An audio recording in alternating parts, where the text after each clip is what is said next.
저번 시간 우리는 웨스트민스터 소유리 문답 제8문답을 살펴보았습니다. 그 시간을 통해서 우리는 하나님의 전능하심에 대해 묵상하는 시간을 가졌는데요. 오늘은요, 저번 시간에 예고했던 대로 창조에 대해 알아보는 시간을 갖도록 하겠습니다. 먼저 소유리 문답은 이렇게 질문합니다. 창조의 일은 무엇입니까? 그리고 이렇게 답을 합니다. 창조의 일은 하나님이 엿새 동안 자신의 능력의 말씀으로 무에서 만물을 지극히 선하게 지으신 것입니다. 여러분은 창조라는 단어를 들었을 때 어떤 생각들이 보통 떠오르시나요? 사실 피조물인 우리는 창조라는 단어를 들었을 때 너무나도 당연하게 창조주 하나님, 즉 거룩하시고 전능하시고 무한하신 하나님이 가장 먼저 떠올라야 마땅할 겁니다. 그리고 그게 가장 그리스도인다운 자세일 거예요. 그런데 오늘날의 우리는요, 과학 만능주의에 빠져 있는 시대 속에 살아가고 있잖아요. 그래서 안타깝게도 창조라는 단어를 들었을 때 하나님에 대한 것이 먼저 떠오른다기보다는 창조와 뭔가 대척점에 있는 것처럼 느껴지는 진화론이 떠오르는 경우가 굉장히 많은 것 같습니다. 혹시 영상을 보고 계신 여러분들도 창조라는 단어를 듣자마자 진화론에 대한 게 혹시 떠오르진 않으셨나요? 사실 오늘 제가 이 부분에 대해서 깊이 다루고 넘어갈 생각은 없는데요. 그래도 몇 가지를 좀 다루고 넘어갈 필요는 있을 것 같습니다. 첫째로 일단 저는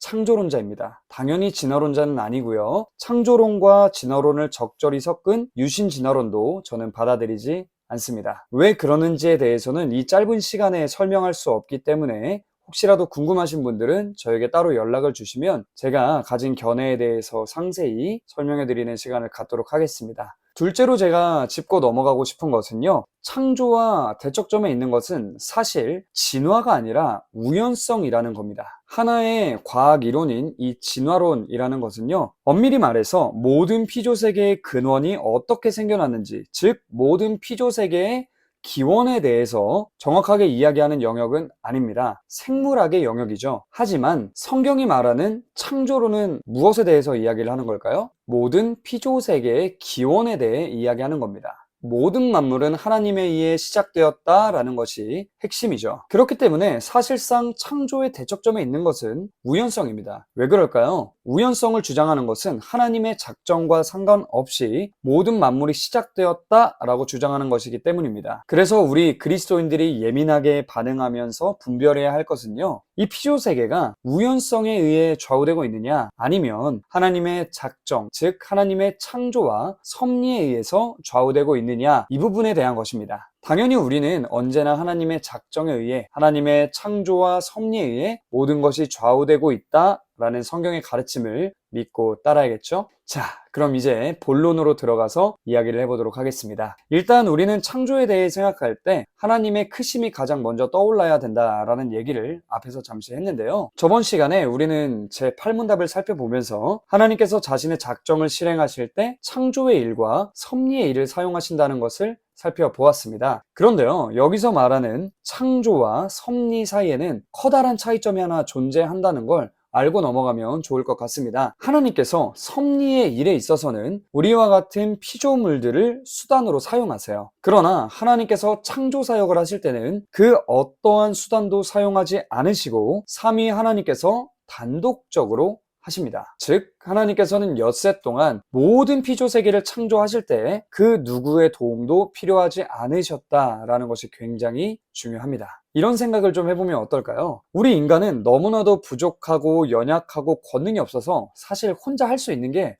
없어요. 언제나 다른 피조물들의 도움이 필요합니다. 예를 들어서 우리가 무거운 걸 든다고 생각해 볼까요? 내가 감당하기 어려운 무게일 때 우리는 다른 사람의 도움을 얻거나 다른 기계의 도움을 받아야만 합니다. 이런 것도 한번 생각해 볼까요? 우리는 날마다 음식을 먹어야 됩니다. 안 먹고 살 수 있는 사람이 없잖아요. 그런데 우리가 그 음식을 얻기까지 언제나 다른 사람의 도움이 필요합니다. 농사 짓는 분들의 도움도 필요하고 그것을 유통하시는 분들의 도움도 필요하고 아무튼 다양한 분들의 도움이 필요합니다. 그런데 사실 이렇게 다른 사람의 도움까지 생각하지 않아도 되는 게, 일단 우리가 먹는 음식 그 자체도 피조물이에요.